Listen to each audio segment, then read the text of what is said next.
दोस्तों, जैसा कि आप सब जानते हैं कि सऊदी अरब के मक्का और मदीना शहर में गैर मुसलमानों का जाना मना है। यानी कि इन दोनों शहर में हिंदू लोगों को जाने की इजाजत नहीं है। यहाँ पर इनका जाना सख्त मना है। अब ऐसे में अगर कोई गैर मुस्लिम शख्स किसी गलत तरीके से मक्का और मदीना में जाने की कोशिश करता है, तो फिर ऐसे शख्स के साथ में क्या होता है, जानकर आपके भी रोंगटे खड़े हो जाएंगे। आज की इस वीडियो में हम आपको रमेश नाम के शख्स का एक ऐसा ही वाकया बताने वाले हैं जो अपना नाम बदलकर मक्का और मदीना शहर में पहुंच जाता है। लेकिन वहां पर जाने के बाद में रमेश के साथ जो कुछ भी होता है उसको देखकर यकीनन आप लोग भी हैरान और परेशान हो जाओगे। आपके भी होश उड़ जाएंगे, आप भी कुछ सोचने पर मजबूर हो जाएंगे।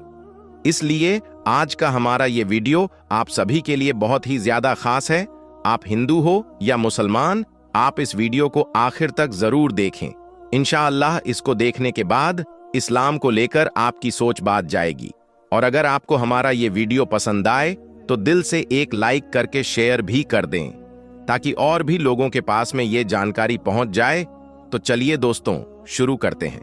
दोस्तों, मक्का और मदीना मुसलमानों के लिए दुनिया की सबसे पाक और साफ जगह मानी जाती है। मक्का और मदीना को जन्नत का दरवाजा भी कहा गया है। यही वजह है कि हर मुसलमान अपनी जिंदगी में एक बार मक्का और मदीना में जाने की ख्वाहिश जरूर करता है और वहां पर जाकर हज करना चाहता है, क्योंकि ये वही जगह है जहां से इस्लाम धर्म की शुरुआत हुई थी। इसी वजह से हर साल लाखों मुसलमान यहां पर अपने रब को राजी करने और अपने गुनाहों की माफी मांगने के लिए पहुंचते हैं। मगर जैसा कि आप सब लोग जानते हैं कि मक्का और मदीना में सिर्फ मुसलमानों को ही जाने की इजाजत है, यानी कि यहां पर गैर मुसलमानों का जाना सख्त मना है। मतलब कि मक्का और मदीना शहर की हदूद में मुसलमानों के अलावा और कोई नहीं जा सकता है। किसी दूसरे धर्म का कोई भी शख्स यहां पर नहीं जा सकता है। और यही वो बात है जो इस जगह को लेकर लोगों के दिलों में और भी ज्यादा उत्सुकता पैदा कर देती है। इसी बात को देखते हुए कुछ लोगों का यह भी कहना है कि मक्का और मदीना में कुछ ऐसा वैसा गलत काम होता है। मक्का में कोई ऐसी चीज रखी गई है जिसको मुसलमान लोग दुनिया के दूसरे धर्म के लोगों से छुपाते हैं। मगर हम आपको बता दें कि यह दुनिया की सबसे पाक और साफ जगह है। इसलिए यहां पर कुछ गलत होना तो दूर, यहां पर कोई गलत काम करने के बारे में सोच भी नहीं सकता है। यहां पर सिर्फ और सिर्फ सच्चे दिल से अल्लाह की इबादत की जाती है और अपने अपने गुनाहों की माफी मांगी जाती है। मगर कुछ लोगों को चाहे कितना भी बता दो, कितना भी समझा दो, मगर वो इस बात को मानने के लिए बिल्कुल भी तैयार नहीं होते हैं कि मक्का और मदीना में कुछ गलत नहीं होता है। इसलिए फिर वो कुछ गलत तरीके से मक्का और मदीना में जाने की कोशिश करते हैं और कोई ना कोई गलत रास्ता इख्तियार करके वो मक्का और मदीना में घुसने की कोशिश करते हैं। लेकिन ऐसे लोगों को ये नहीं भूलना चाहिए कि इस्लाम अल्लाह का बनाया हुआ दीन और मजहब है, और मक्का और मदीना में जो भी निज़ाम बने हुए हैं, जो सिस्टम बने हुए हैं, वो भी अल्लाह की ही बनाई हुई है। इसलिए जो लोग गलत तरीकों से मक्का और मदीना में जाने की कोशिश करते हैं, अल्लाह उनको कभी भी कामयाब नहीं होने देता है। यानी कि आज तक जिसने भी गलत तरीके से अपना नापाक इरादा लेकर मक्का और मदीना में घुसने की कोशिश की है, वो कभी भी काबा शरीफ की इमारत तक नहीं पहुंच पाया है। अब ऐसे लोगों को या तो सऊदी अरब की पुलिस पकड़ लेती है या फिर अल्लाह की कुदरत खुद ही ऐसे लोगों का हिसाबो किताब कर देती है। अब आपको भारत के केरला के रहने वाले एक ऐसे ही रमेश नाम के शख्स का वाकया बताते हैं, जिसको सुनकर आपको इस्लाम धर्म की सच्चाई का पता चल जाएगा। आपके दिल में जो इस्लाम को लेकर गलत फहमियां बनी हुई हैं, वो भी दूर हो जाएंगी। दोस्तों, भारत केरला का रहने वाला एक शख्स जिसका नाम रमेश था, वो पिछले 20 सालों से सऊदी अरब के रियाज शहर के मलज इलाके में एक ऑफिस में काम करता था। और रमेश भी सालों से अपने एक मुस्लिम दोस्त जिसका नाम नूर मोहम्मद था, उसके साथ में रह रहा था। रमेश अपने मुस्लिम दोस्त के साथ में मुस्लिम देश में रहने की वजह से इस्लाम की तरफ काफी मुतासिर हो गया था। यानी कि उसको इस्लाम धर्म काफी अच्छा लगने लगा था। इसी वजह से जब भी रमजान का महीना आता तो रमेश पूरे महीने के रोजे रखता था। अपने मोबाइल में कुरान पाक की तिलावत को सुनता रहता था और ये सब कुछ करके रमेश को बहुत सुकून भी पहुंचता था। आप यूं समझ लें कि रमेश अल्लाह के पैगंबर हजरत मोहम्मद सल्लल्लाहु अलैहि वसल्लम के बताए हुए रास्ते और तौर तरीकों से बहुत ही ज्यादा मुतासिर हो चुका था और उसको मुसलमानों का तौर तरीका काफी पसंद आने लगा था। इसी वजह से रमेश ने अपने मन ही मन में इस्लाम धर्म को कबूल भी कर लिया था। दोस्तों, उसके बाद सऊदी अरब में रमेश जिस कंपनी में काम करता था उसकी हालात बिगड़ गई और वो कंपनी धीरे धीरे लोगों को घर भेजने लगी। ऐसे करते करते एक दिन रमेश का भी नंबर आ गया, यानी कि रमेश को भी अपने घर भेज दिया गया। अब रमेश केरला में अपने घर पर आ गया था और अपने लोगों के बीच में रहने लगा था। मगर अब रमेश को अपने लोगों का तौर तरीका बिल्कुल भी पसंद नहीं आ रहा था।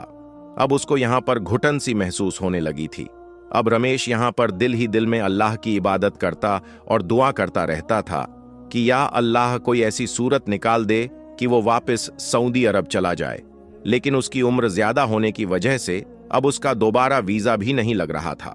आखिर में उसने अपनी चुप्पी तोड़ी और सबके सामने इस्लाम धर्म को दिल से कबूल कर लिया और अपने घर में ही अल्लाह की इबादत करने लगा, नमाज पढ़ने लगा।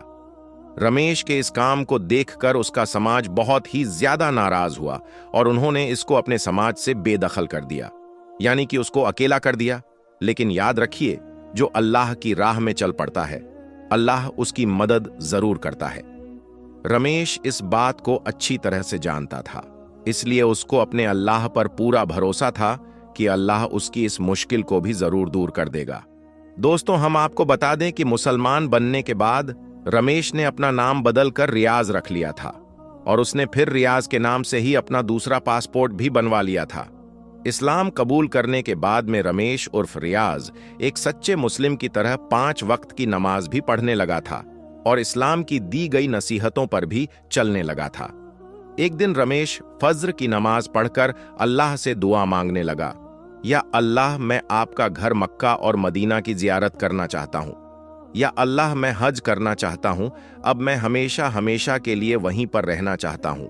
यहाँ पर मैं घुटन महसूस करने लगा हूँ। या अल्लाह, मेरी इस ख्वाहिश को पूरा कर दें। इस तरह से रमेश ने अल्लाह से गिड़गिड़ाकर दुआ मांगी। अल्लाह ने रमेश की इस दुआ को कबूल फरमाया और कुछ दिनों में रमेश का वीजा लग गया और फिर रमेश उर्फ रियाज हज करने मक्का मदीना पहुंच गया। अब उसने अपने मन ही मन में ये इरादा कर लिया था कि वो अब जितने भी दिन जिएगा वो वहीं पर रहेगा, यानी कि उसने सोच लिया था कि वो अपनी आखिरी सांस तक मक्का और मदीना में ही रहेगा। वो अल्लाह के इस पाक घर को छोड़कर वापस नहीं आएगा। यही सोचकर वो इंडिया से अपने साथ में अपना कफन भी ले लिया था। उसके बाद रमेश उर्फ रियाज ने मक्का पहुंचकर उम्रा किया और फिर वहां से वो मदीना चला गया। वहां पर भी वो कुछ दिन रुका। यहां पर भी वो अल्लाह से यही दुआ मांगता रहता था कि या अल्लाह, मैं तेरी प्यारी महबूब की बारगाह में आया हूं। अब मैं यहां से वापस नहीं जाना चाहता हूं। या अल्लाह, मेरी दुआ कबूल फरमा। अल्लाह ने उसकी इस दुआ को भी कबूल फरमाया। जब उसका वापस आने का वक्त करीब आ गया तो एक दिन सुबह फज्र के वक्त वो नमाज पढ़ रहा था। उस दौरान रमेश उर्फ रियाज जैसी ही सजदे में गया तो अल्लाह की कुदरत से उसके साथ कुछ ऐसा हुआ कि वो वापस उठ नहीं सका। उसकी सजदे की हालत में ही मौत हो गई। उसके बाद में रमेश उर्फ रियाज को वहीं पर दफना दिया गया। अब दोस्तों, आप खुद ही सोचिए, एक गैर मुस्लिम जो कि जन्म से इस्लाम के साथ में पैदा नहीं हुआ था, लेकिन इस धर्म की खूबसूरती ने उसको एक सच्चा मुसलमान बना दिया कि उसने अपनी आखिरी सांसें भी मक्का और मदीना जैसी पाक जगह पर ली और मदीना की पाक मिट्टी भी उसको नसीब हुई। इससे ये बात साफ हो जाती है कि खुदा अपने बंदों से बेपनाह मोहब्बत करता है। अल्लाह अपने किसी भी बंदे को अपनी रहमत से महरूम नहीं करता है। तभी तो अल्लाह ने रमेश उर्फ रियाज की इस ख्वाहिश को भी पूरा कर दिया और पूरी दुनिया के सामने रमेश को एक मिसाल के तौर पर पेश कर दिया। अब दोस्तों, जो लोग इस्लाम धर्म को गंदा समझते हैं, इस्लाम को बुरा भला बोलते हैं, तो मैं उम्मीद करता हूं कि ऐसे लोग इस वीडियो को देखने के बाद अपनी सोच को बदल देंगे और इस्लाम धर्म की खूबसूरती को समझ लेंगे। याद रखें, किसी को भी किसी के धर्म की बुराई नहीं करनी चाहिए, क्योंकि सबको अपना अपना धर्म प्यारा होता है।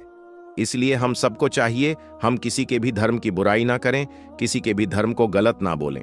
तो दोस्तों, आज की इस वीडियो में बस इतना ही। हम मिलेंगे आपको अगली वीडियो में, तब तक के लिए अल्लाह हाफिज।